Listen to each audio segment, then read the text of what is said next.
as crazy as it sounds to experience a quantum leap, sometimes you focus on the ends versus the means. Now, for all my analytical people in the room, that's going to be hard for you because you're going to wonder, now, how are we going to do it? Now, what's the first step? And what's the second step? What if I told you you fail your way to a quantum leap? What if I tell you you just start taking an action toward an end goal? And this is hard for some people to understand. And you kind of fail, but you just keep working and you keep working and you keep working.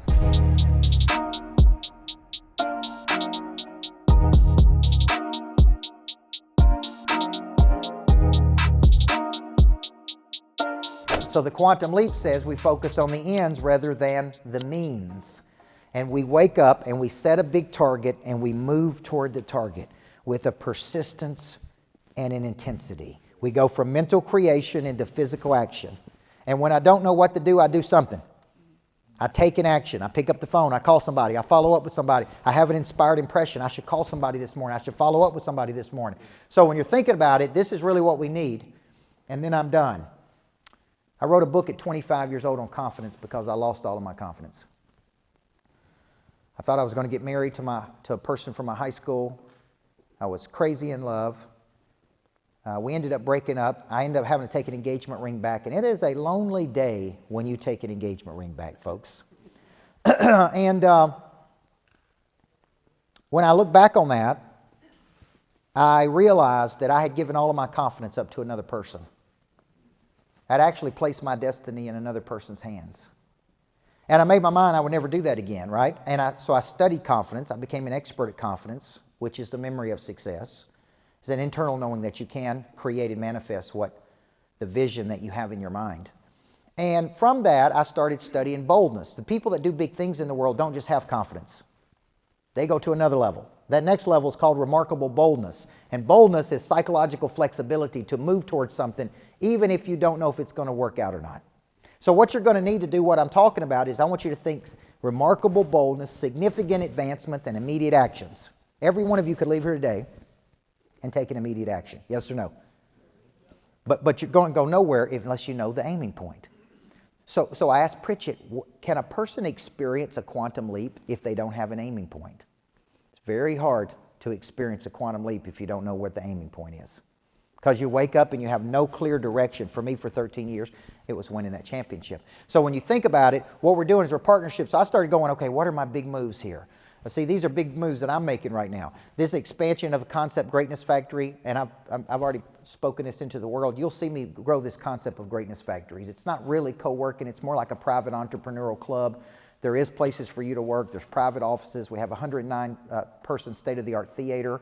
We have podcast studios. Every day it is a hub of some of the top entrepreneurs in the world are coming there. We've raised about $10 million in the first 7 months in capital for new projects there. It really is a place that business leaders go to be around other great business leaders who want to do bigger things. And I built that inside the 505 in downtown Nashville. We have a concept for kids. Now this is very important. What if I'm paying you for your past? What if your past helps me to build my future? You see, God kept telling me, do something for kids. And I kept saying, no, I've already worked with kids. And it kept coming up. You're supposed to be doing something with kids. And I kept saying, have you ever argued with God like that before? And I kept going, nope, I've already done something with kids. I spent 16 years of my life. I got my own kids now. And as I sat down to do my A to B, I kept getting this prompt. Don't waste your past. Don't waste all those years you worked with kids. And I kept going, what do I do? What do I do?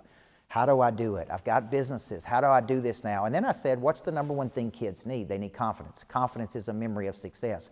What if I leveraged all of the intellectual property that I created during those periods of time building great kids? What if I packaged it up, and then what if I began to license it to people so they could have a confidence factory? How many of you take your kids to basketball practice, or you take them to gymnastics, or you take them to cheerleading, and you physically take them there?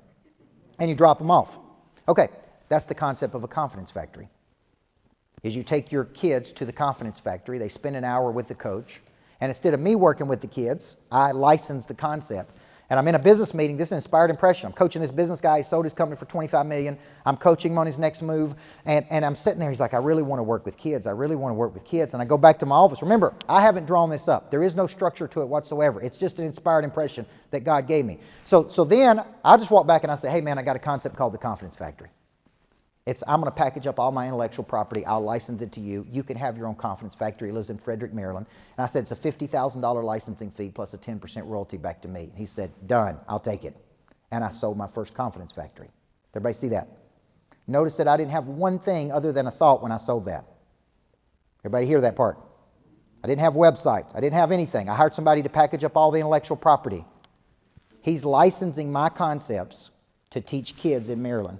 And I'm going up there in 2 weeks to meet all the kids and do all that stuff.